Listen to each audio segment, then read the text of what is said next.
welcome. We're going to basically move on now and start talking about Faraday's law. And this is where, so let's just think back a bit. We started off, when we started with magnetism, talking about how a charged particle feels a force to the side when it moves through a magnetic field. And we said that, you may remember, there was that equation, F is equal to Q velocity crossed with magnetic field. And that's a vector, of course. It's a vector product. So, and then we basically said, look, but if those charged particles are in a wire, then the force is going to be transferred to the wire. And so we said, well, F is equal to I L cross B. And okay, we could, that gave us to a generator, that gave us to a motor. We could use a motor.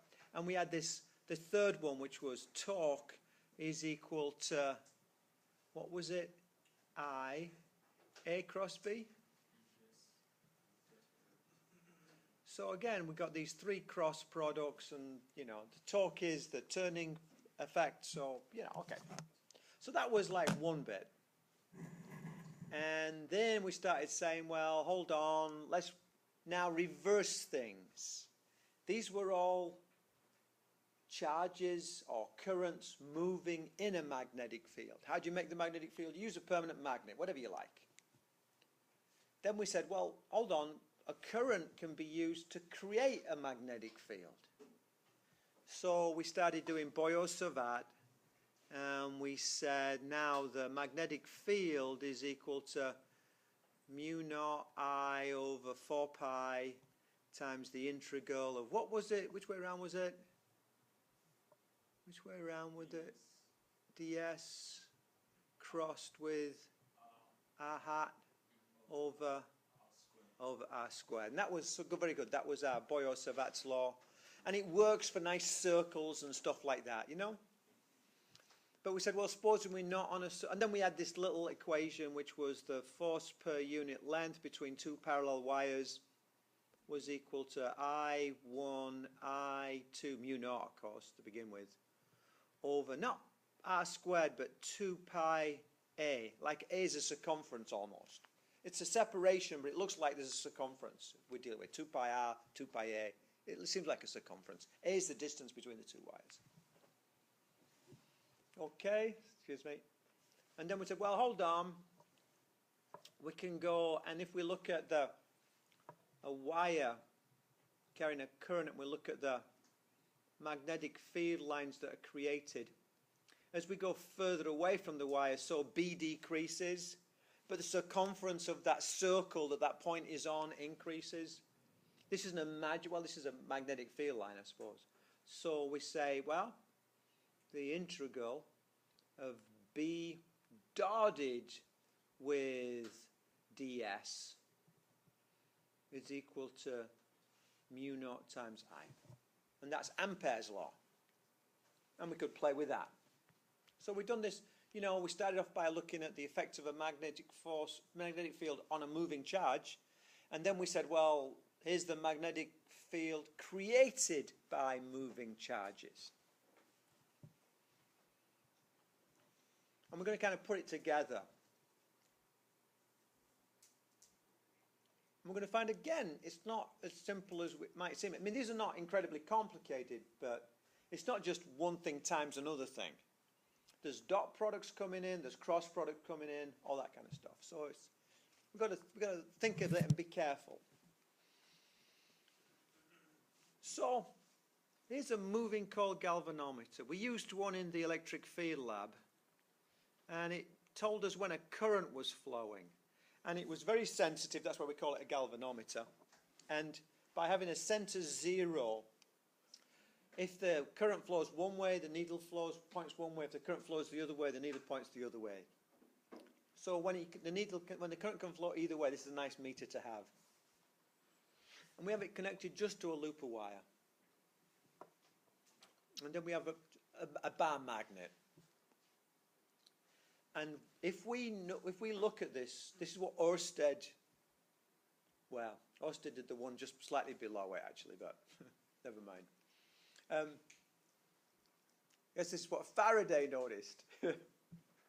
If you push the magnet towards the coil, the needle deflects. If you pull the magnet away from the coil, the needle deflects the other way. If you leave the magnet alone at some distance from the coil, no deflection. If you leave the magnet alone next to the coil, no deflection.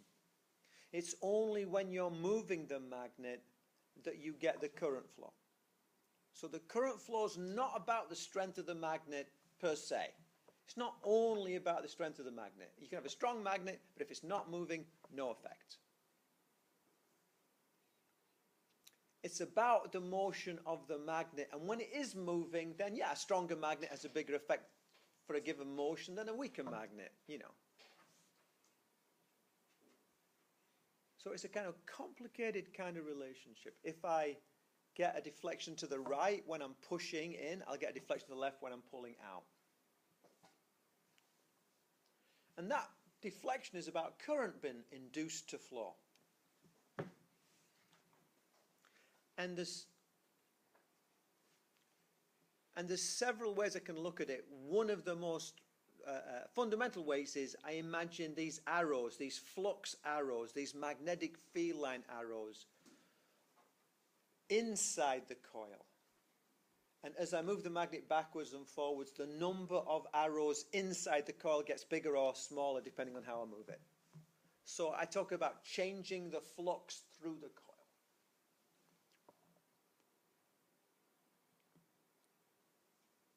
When I change the flux, the magnetic flux through the coil, I induce a current. While I am changing the flux through the coil, I induce a current.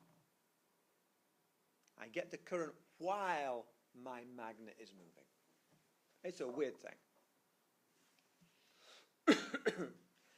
Next stage of sophistication. This is out of the old book. And these diagrams are on different pages, so I guess they never realized. But on the top diagram, the receiver is on the left-hand side, and the actor is on the right-hand side. And on the bottom diagram, the receiver is on the right-hand side, and the actor is on the left-hand side. So it's kind of like, I don't know why they just reversed that. It just seems a bit odd. But in the bottom diagram, what we're doing is we're not using a motion of a bar magnet. We're using, if you like, an electromagnet. First of all, let me point out, I missed one thing out on this top one. I could leave the magnet alone, but move the coil. It's the relative velocity. It's not the velocity of one. It's the relative velocity. So I can move one, I can move both, I can move the other one. It still works. In this one below, I have the same receiver network, the same coil. It's now not a loop, it's a coil because I want to get a bigger effect. And I have my moving coil galvanometer. And then I have a switch. And then I have an electromagnet on the other side. Electromagnet is basically a battery which gives me an EMF and a coil like a helix and then a switch. There's no current flowing initially, so there's no magnetism initially. So I don't expect to see anything. I wouldn't see anything anyway when there's nothing changing. The instant I close that switch, suddenly a current flows. There was no current, now there is a current. There was no magnetism, now there is magnetism. While there is that change, while you're changing your magnetic field strength, you get a deflection of the needle. If it flicks to the right when I close the switch, it goes back to zero while the switch is closed because there's no change in the magnetism. It flicks to the left when I open the switch. It stays in the middle once the switch stays open. So it's only when I close the switch and when I open the switch that I get the deflections for those two instants. And they're big deflections because it's a rapid change in new magnetism and a rapid fall off in new magnetism. So I see the effects more clearly. What's this metal core doing? What's this ring doing? It's a ring of iron, soft iron core, yolk, they sometimes call it. Might sound like the yolk of an egg, but what they mean is, you know those kind of like things you put on oxes so they can pull a cart? That's a yoke. It's that kind of thing. It's holds things in place. And the idea is that, can you see how all these flux lines are diverging? Well, I'd like them all to actually go through. So when this is a long way away, the flux lines, most of them will miss the actual thing. Here, I'd like all the flux lines to go through. I'm not changing the flux lines going through the receiver by changing the position. I'm changing the number of flux lines going through the receiver by changing the magnetic field strength, which changes the number of flux lines. So I don't want a flux line to be created and then lost over here, because it's never going to take part in my experiment. So by using an iron yoke, what happens with an iron yoke, with any piece of iron, is that the magnetic field lines that enter stay entrained. You know, if they enter, they stay inside. Once they get to the other side, they'll spread out. They want to spread out in space. But the piece of metal it's almost like a pipe for them, as long as it's iron. Nice. And so by having this soft iron going in a circle, all the field lines that are created coming out of the electromagnet go into the receiver. And so there's no flux lines wasted, which is kind of nice. And you'll find these soft iron yokes all over the place. If you look at a typical power supply, it's heavy. And the reason it's heavy is because usually it has transformers inside. And the transformer consists of a very big coil and a very big coil and an soft iron core linking the two of them together. And so they tend to be heavy. Okay. So above, simple idea. Below, a bit more practical idea. Yeah, what does Faraday's law say? Faraday's law says that the electromotive force, well, let's think about that. If I have a current flow, something must be causing the current flow. I know that that's the changing magnetic flux. But the changing magnetic flux is acting like a battery. Yeah, it's causing a current to flow. So I can say, well, how big would the battery need to be to cause this same flow of current? So I can say, well, this effect causes, if you like, a little battery inside this thing. So it's that EMF. The EMF that I'm inducing is equal to, don't worry about the negative sign for a moment, minus, and it's the rate of change of the flux, not B, but phi B, the number of arrows with time. It's the number of arrows going through this loop in time. How does that change? That's what determines my EMF, the size of the battery I'm kind of creating. If I have a coil, you've got to ask yourself conceptually, if I have not one, but if I have 2 loops, or 3 loops, or 4 loops, or 5 loops, or 6 loops, or 7 loops, or 8 loops, then it seems to me I'm going to get 8 times the effect, because each turn experiences this flux change through it. So it makes sense that if I have a coil, I put down the number of turns in the coil into my equation. So, frankly, I would learn that one rather than that one, because the number of coils, you don't want to forget the number of turns. And I did it in my other class. I just did a problem and just forgot about the number of turns. So it's easily done. Let's do one. Coil of wire consists of 20 turns. So let's say, when I have a coil of wire, I tend to draw it a bit like a hoop, you know. Just to remind me it's a coil. N equals 20 turns. And, you know, we're going to use big N is the number of turns. Magnetic flux through the coil changes at a uniform rate. So let's have this. We go 1, 2, 3, 4. And then over here we have the same coil. But now we have 1, 2, 3, 4, 5, 6. So this is my flux is equal to 8 Tesla meter squared, and my flux, if you like, final, that's initial, is equal to 12 Tesla meter squared. And the time difference, my time difference is equal to 4 seconds, because it says in 4 seconds, not at 4 seconds. If it was at 4 seconds, it gave me an instant, but in 4 seconds gives me a time interval, yeah?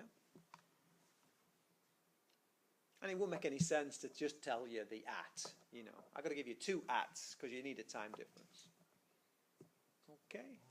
So what's the magnitude of the EMF? So I'm going to say my EMF is equal to minus N d phi by dt. Now, if I can say that it changes at a uniform rate, it makes that math a bit easier because I can go minus N delta phi by delta t, yeah? Because it's nice and steady. So I don't need to look at the instantaneous, I can look at the average over a period of time. And so E is equal to minus N, and if I have delta phi by delta t, I can have phi final minus phi initial over, if you like, t final minus t initial, whichever, however you want to do it.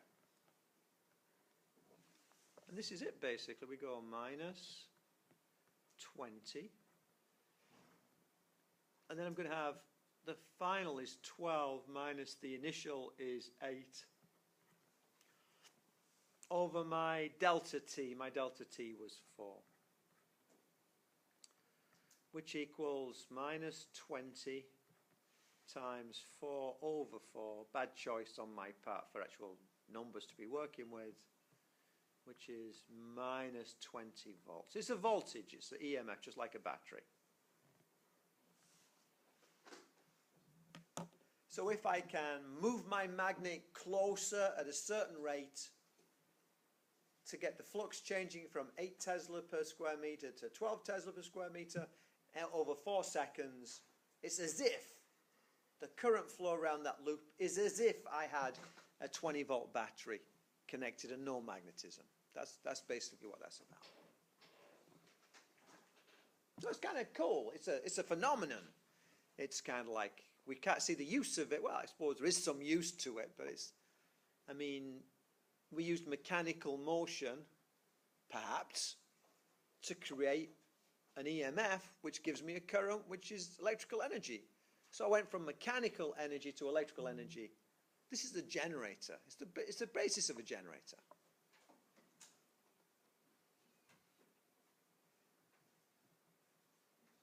Now, we need to do a bit of recall because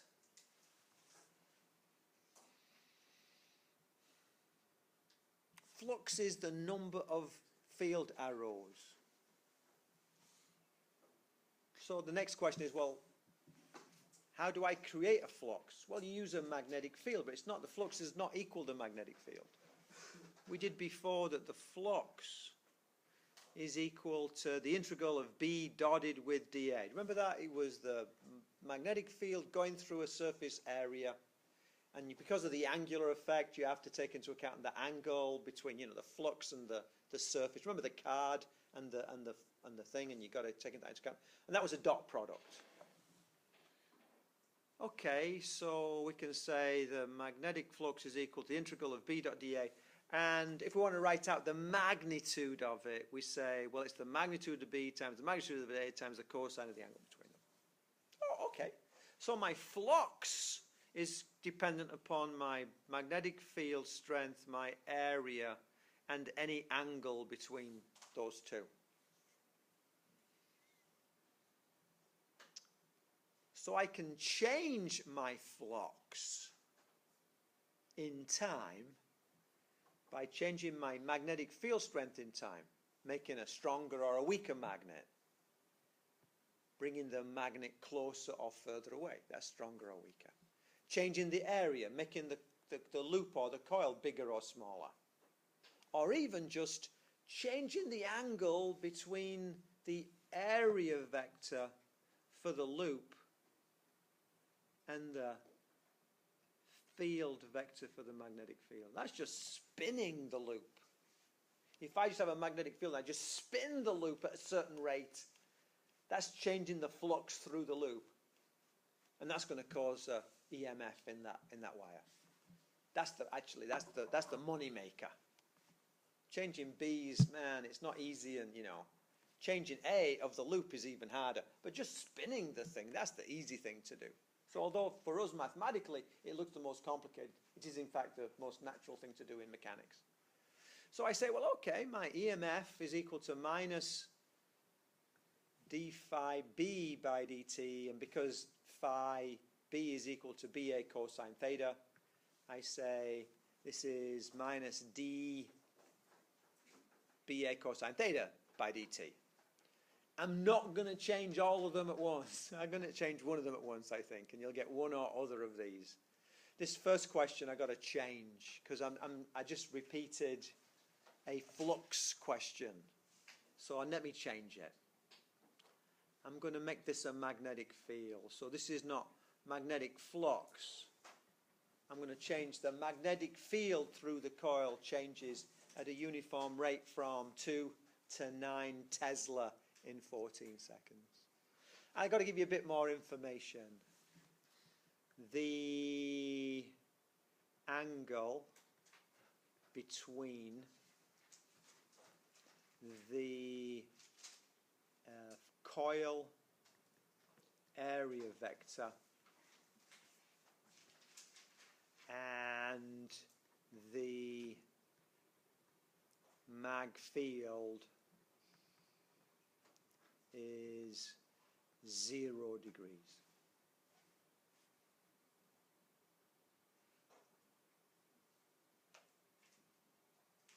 So let's draw this a slightly different way. Let's do that. I'm going to do my coil, looking down from above. And I'm going to say N is equal to 40 turns. And I have the area vector, if you like, is there. And my magnetic field vector, if you like, is there. And B is equal to 2 Tesla. B initial, if you like. And then down here, I'll have my area vector, and I have my field vector, and B final is equal to 9 Tesla, and delta T equals 14 seconds.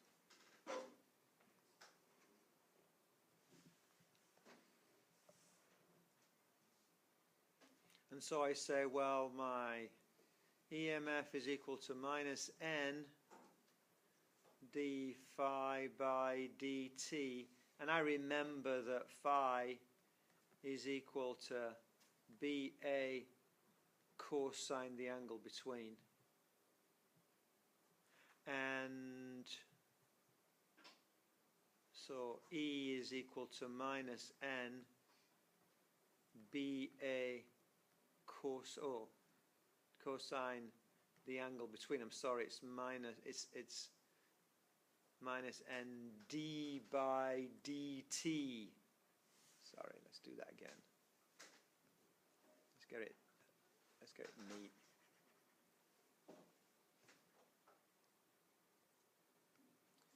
So that would be, well, that meant to do that.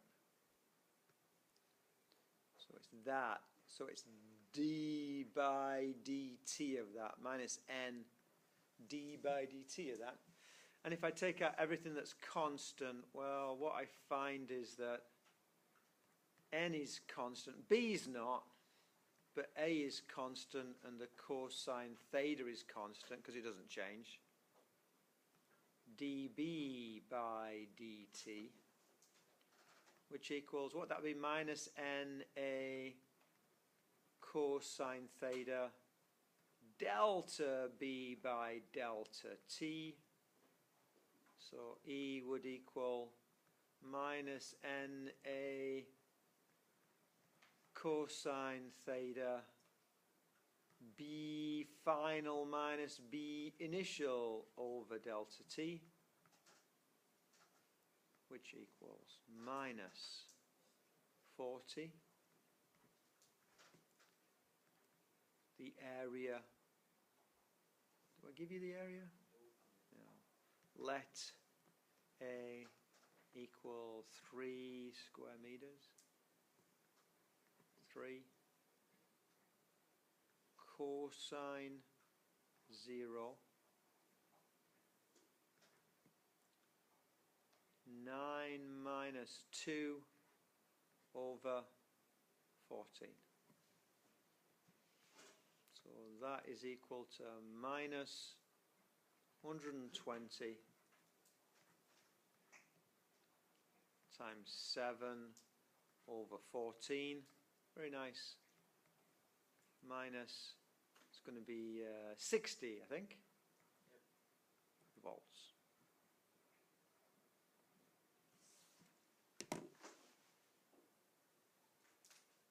Not bad. I'm just following the same equation. It's the same problem. I just changed something different in the variance of it. I just changed something different. If I had not had these two been parallel, if I changed the coil to some position but left it there, so it's not like I'm changing the orientation of the field and the coil.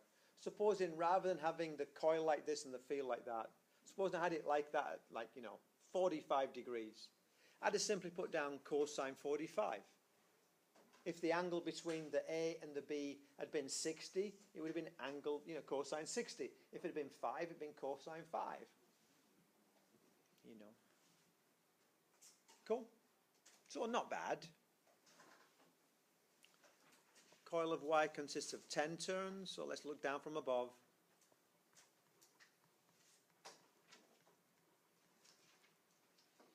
Strength of the magnetic field that passes through the coil is 12 meters. And let's say that, again, I'm going to do it, B equals 12 Tesla.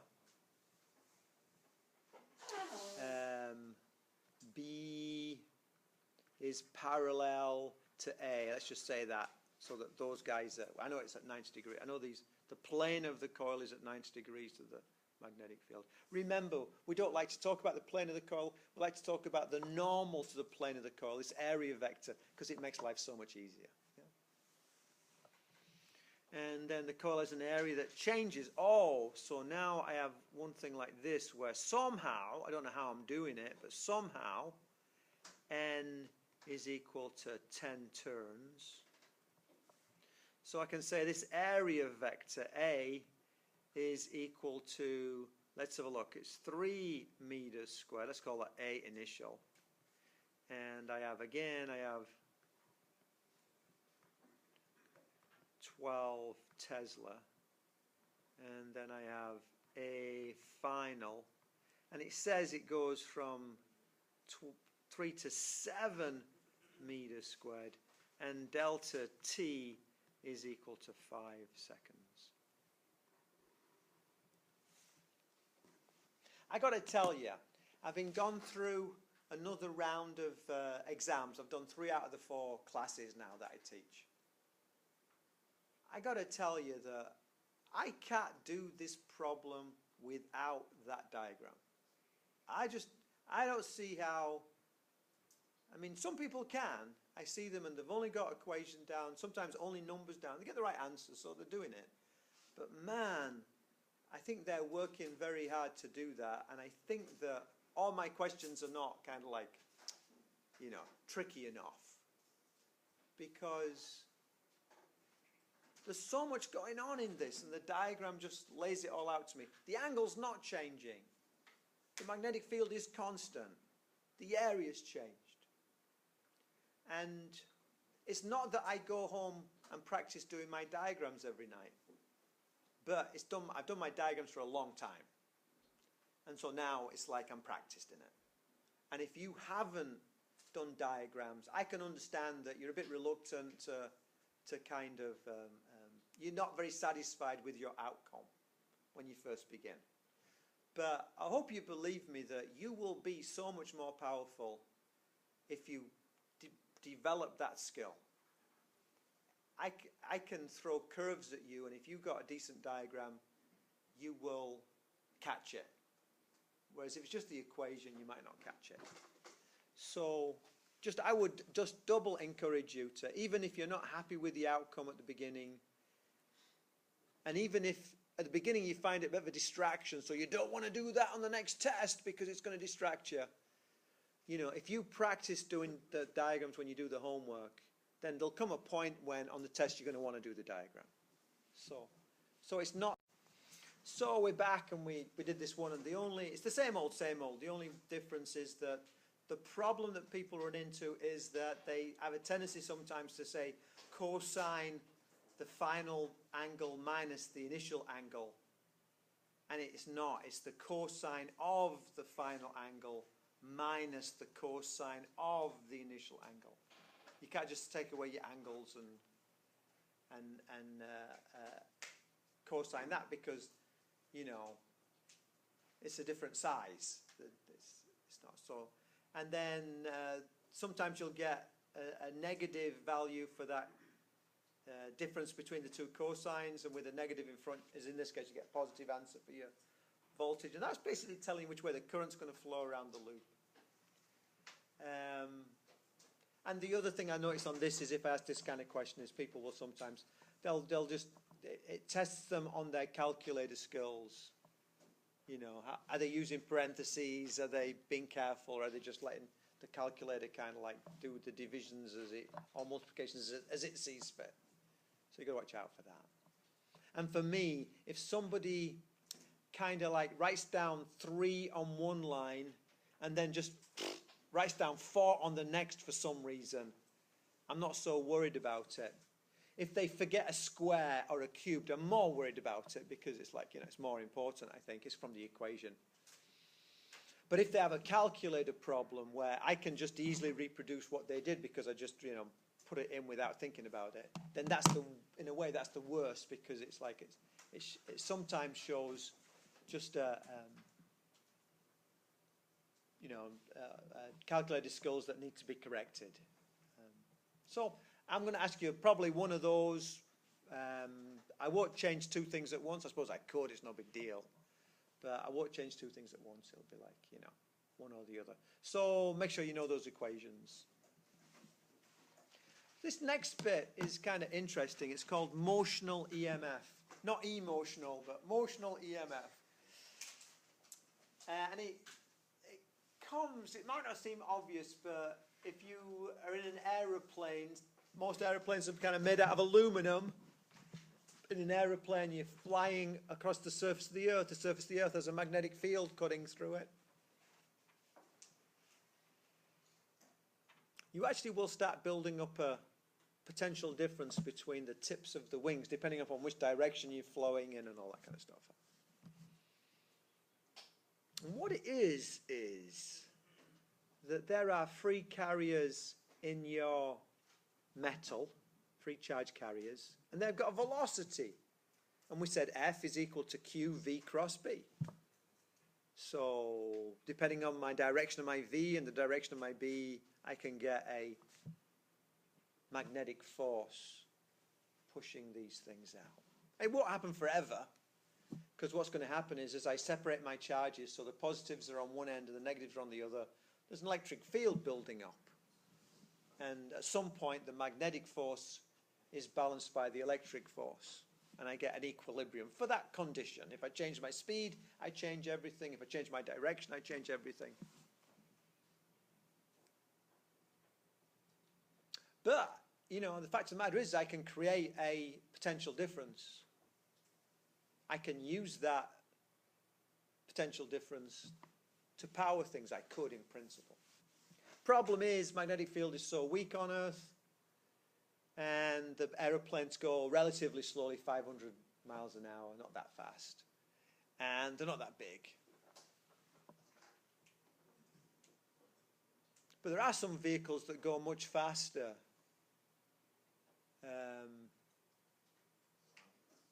For instance, low Earth orbit satellites go at about, I think it's about 18,000 miles an hour. Sideways. To stay in orbit. 8,000 meters per second, I think it is.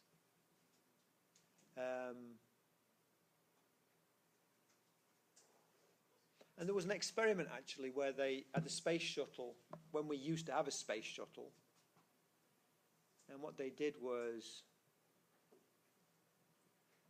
they didn't do it like this, actually. They actually put the space shuttle on its back, I think. And then they unwound a wire so that the L was very, very long. And, well, that won't work, would it? And the magnetic field is downwards. And so they had a, what was it, L, V cross B? Remember that? FB? Yeah. Remember that from before?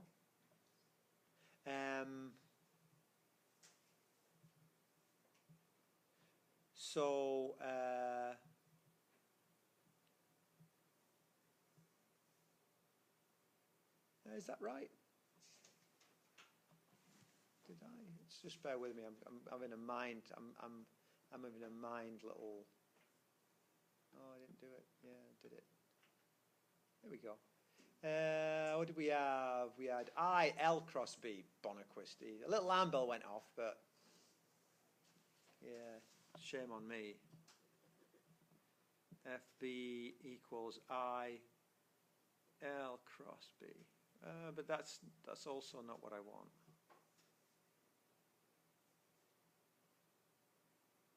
Yeah, it's fine. Okay. That's also not what I want. Anyway, I'm sorry. I'm extemporizing. So anyway, what happens is you can potentially get this big potential. And they tried it. I mean, normally what they have is they have batteries inside here, or they have some kind of like solar array or whatever, you know, to power the thing. Usually it's not for that long, so they can just have batteries to do it. But what they found was, as they dragged this out, you know, if you have, anybody have a flag on the side window of their cars on game day? Sometimes we put little flags there. What do you notice when you drive faster? What happens to that flag? It flutters, doesn't it? And even though there's not really an atmosphere here, it's not complete perfect vacuum. And this is very, very long. So what they found was this started fluttering. And think of the lever arm.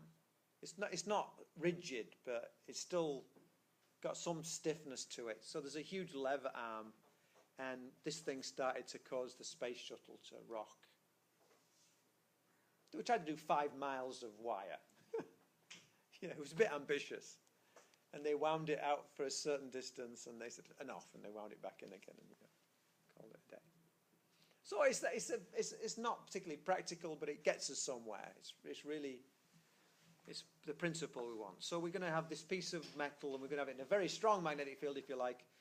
And the magnetic field is going to be going into the page. This is how we show into, remember that? And this is how we show out of. So it's going into the page, and there's a whole bunch of these things. And what we're going to do is we're going to move this thing to the side. So this is my velocity. And what I'll find is, you know, QV cross B. So I point towards my V and I curl down towards my B, so all the positives get pushed up to this end, and the negatives do the opposite, so the negatives get pushed down to that end. And so I say, consider a metal rod that travels through a uniform magnetic field. The motion causes the charge separation, so charges build up at the ends of the metal rod. This creates potential difference. And so I have my QV cross B, and at the other side I have my, well, it's going to be balanced by my electric field, which is attractive, and that's going to be Q times the electric field. And I see Q is in both sides, so that goes away. So I have a term now for my electric field. My electric field in this wire is equal to V cross B. And if I remember that my change in potential is equal to my electric field times my change in length, then I can, let's just justify that. That is going to be newtons per coulomb times length equals force times the distance is joules per coulomb, and joules per coulomb is a volt. So yeah, my delta V equals E times delta L, and delta and E equals V cross B, so I get delta V, my potential difference, is equal to delta L V cross B. Got to be careful here. This is velocity, so I'll make it into a little v, not a big V. And although I learned BLV, and it's probably in my head kicking around, I'm starting to focus on delta L V cross B, because this works nicely when they're at 90 degrees to each other, but they need not be at 90 degrees to each other. You know, this is for the velocities that way, and magnetic field is at 90 degrees to it, and my length is at 90 degrees to that, you know. But supposing they're not like that, what do I do then, you know? 3-meter long metal rod moves in a uniform 20 Tesla magnetic field at 8 meters per second. The rod's length is parallel to the x-axis. 3 meters. Magnetic field is parallel to the y-axis. Let's do it as an isometric drawing. So parallel to the y-axis. Doesn't say which direction, so there's my B. And the rod's velocity is parallel to the z-axis, so there's my V. What's the EMF on this rod? So if you can't remember it, you can say, oh, well, let's just remember it. We can say, what is the EMF induced in the rod? My EMF equals delta V, which equals BLV. I'm going to say delta L V cross B. So my E is equal to delta V, which equals delta L. It's going to be V B sine the angle between. So that equals delta L V B sine. The angle between these two is 90 degrees, sine 90. That equals 1.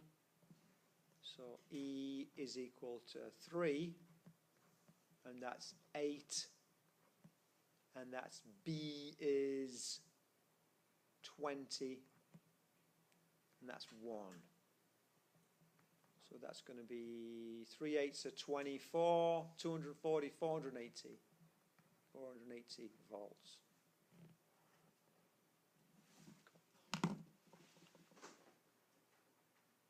But I could give you a IJK for the V and an IJK for the B, and you do a cross product.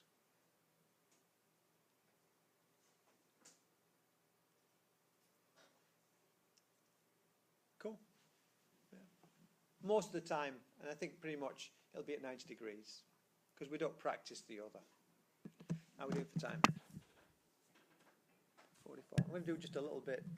Actually, let me just have a quick look. Yeah, I'm going to do this one slide, and then we'll we'll get on. And this is basically just saying, look, all right, so I know that moving a metal conductor through a magnetic field is like creating a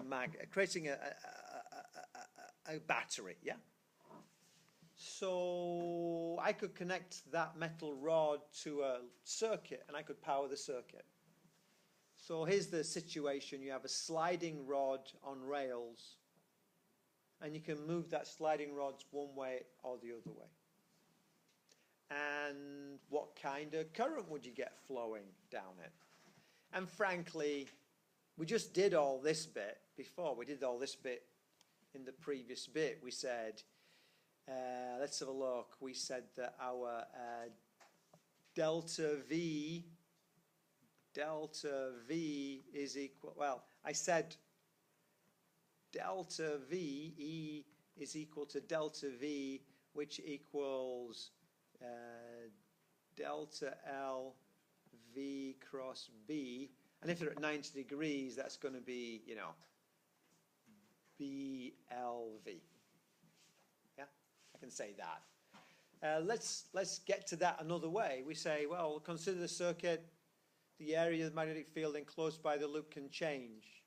This causes an EMF. So that's what we did before. That's the very first thing we did. This is Faraday's bit. And we say, well, my flux is equal to the magnetic field times the area. And because they're at 90 degrees, I don't need to worry about the angle. Remember, we really should have said, they do some shortcuts here. I understand it, but it's a little bit annoying. It's going to be B dotted with A, and this equals B A cosine the angle between. And if the angle between my B and my A is 0, so if I have B is parallel to A, that goes to 1, so I say my flux is equal to B times A. And of course my A is going to be my length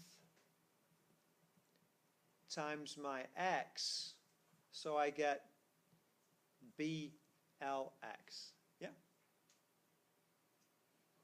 And then I say, well, my Faraday's law says my EMF is equal to minus d phi B by dt, which is minus d by dt of BLX. B's constant, L's constant, so I get minus BL dx by dt, which is minus BLV. So now I get an expression which is my EMF, which equals my delta V is equal to BLV. Can you see how I got to the same expression two different ways? One way was using Faraday's law. This is using Faraday's law. And this up here was using, was using the previous chapter. I can't remember that. But we got to the same answer. Okay. And then we just turn and say, oh, look, yeah, my current equals my EMF over my resistance, so BLV over R. Let's take a break.